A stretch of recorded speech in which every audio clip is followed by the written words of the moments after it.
If you're thinking about resetting your diamond into a new setting, watch this video. Do ring settings really make a difference? Let's have you decide. This video shows an example that not all custom rings are the same. This client ordered a custom ring from somewhere else and wasn't happy with the result, so they commissioned me to recreate the same overall style using their center diamond with slight modifications such as a comfort fit thinner band and smaller diamonds. While comparing a custom ring from a different jewelry store to our version, I'll be highlighting specific aspects of our craftsmanship and design precision so you can decide if choosing the right ring setting really makes a difference. Let's dive in.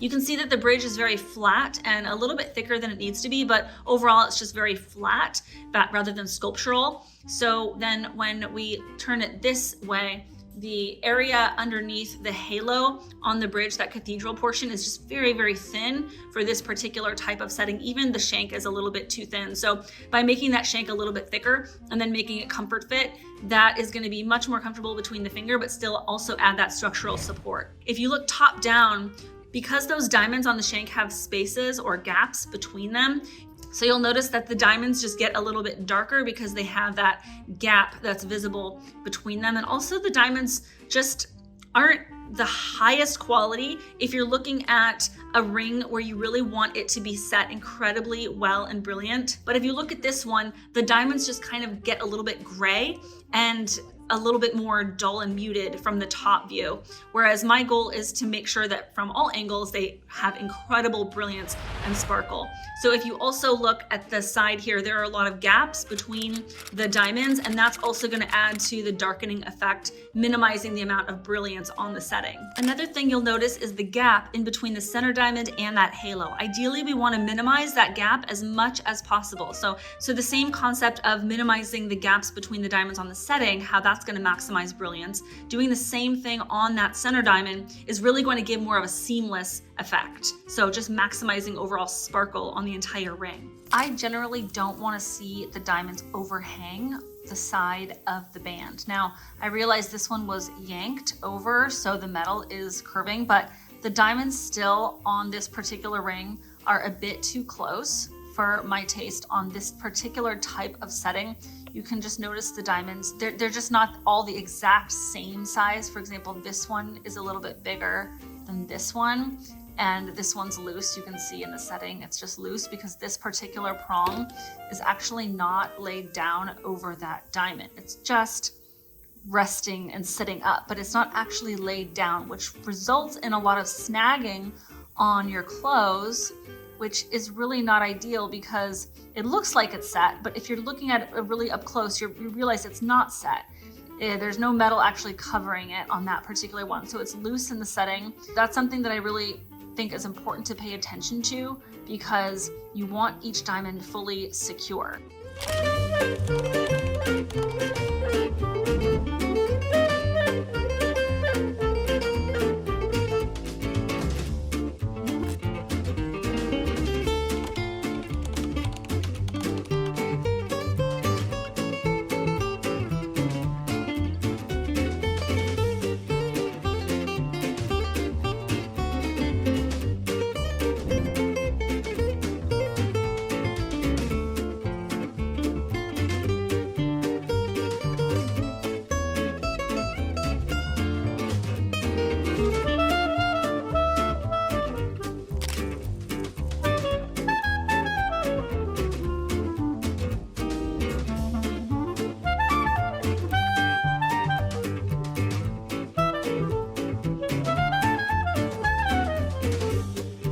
Look at the quality of the diamonds on the left versus the right. The ones on the left are just brighter, they're cut better. They just seem more like collection quality diamonds to match the beautiful center diamond. Where the one on the right, those diamonds just have more of a grayish tone. They aren't cut as brilliantly as I would like them to be, and they actually don't match the exact quality of the center diamond, which it's very important to color and clarity match those side diamonds in order to make sure that they're just very bright and sparkling and they don't have a lot of inclusions, or they just don't have that same sparkle and fire as the ones on the left. You'll notice dark gaps underneath the diamonds on the halo, you'll see that there's like the dark scoops underneath rather than the diamonds being set nicely into the scoop and then the polish underneath the scoop. So you can take a look at these 3/4 angles. You're just seeing more dark overall on the setting on the right. And the whole point is to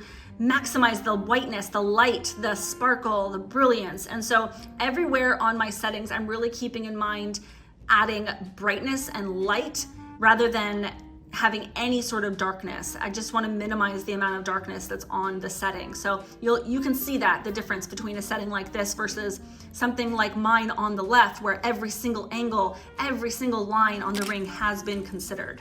Now, the original design was custom made, but there are different types of custom made rings as far as the quality goes. And that really comes down to the maker and their aesthetic preferences for the overall craftsmanship of the ring. If you take a look at the inside of the halo, I understand that the client is not going to actually see the inside of the halo once it's set, but I just like to make sure that every angle is as polished and smooth as possible. If you look at the inside of the halo, it hasn't actually been polished. It's brightened, but it's not actually polished. You can see that you can still see the grow lines from the original wax and the casting. They have not been very finely polished down. So if you take a look at the inside of the new setting, they're very brightly polished, and that really is going to have an effect on the overall look of the ring. I believe you really do see, because sometimes when I look down into the center of the diamond, I can actually see those grow lines. That you can just see those rough ridges. I can see them sometimes with my eye. So I like to make sure that from every angle,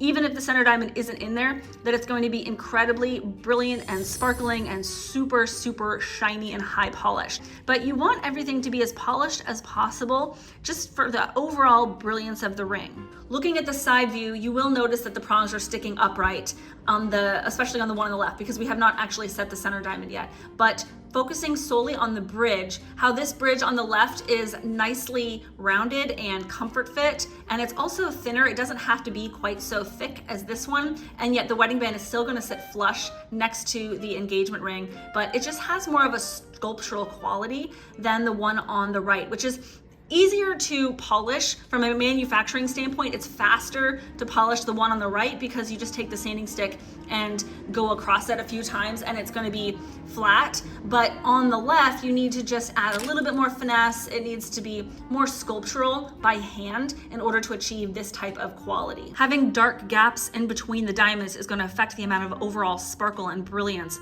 on the ring. Also take a look at the halo. I know the one on the right is bent, so that's part of one of the reasons why we're actually recreating it for this client, since the original design that we didn't make, it structurally was not sound. But by remaking those prongs on the halo, you'll notice that the prongs are very petite and they're split. On the right one, they are split, but they don't come all the way down. What that does is they look like larger blobs of metal, so your eye focuses more on the metal rather than the overall brilliance of the ring. Your eyes just focus on that blob of metal in between each diamond. Even though they're split, it's just they're not split all the way, so the light can't reflect on the different shapes that the ones on the left are creating. When the prongs are split further down, like the one on the left, the light plays off of those shapes, and so when they're split, it just gives more visual interest, whereas on the right, they just appear to be thicker blobs of metal, and then your eye gravitates towards seeing those rather than the overall sparkle of the setting. This degree of quality doesn't cost any extra. I am type A when it comes to making sure that my designs are really well made, especially because they're literally coming from me to you rather than someone else's hands behind a bench, and then they don't really know who the ring is being made for and they just try to whip the ring out as quickly as possible. Even if they really do want to do a good job, there's something about working with someone who has a very specific design aesthetic and has a very specific degree of craftsmanship that they want applied to every single one of their rings. So I don't charge extra for that type of service, but it just comes with any ring that I create because I want to be proud as an artist, a maker. I want to be proud of what it is that I'm putting on clients' fingers, especially because this ring is made to symbolize your love, and I am completely a romantic at heart. I want to make sure that this symbol is special and meaningful. I mean, that's honestly what makes my job really purposeful.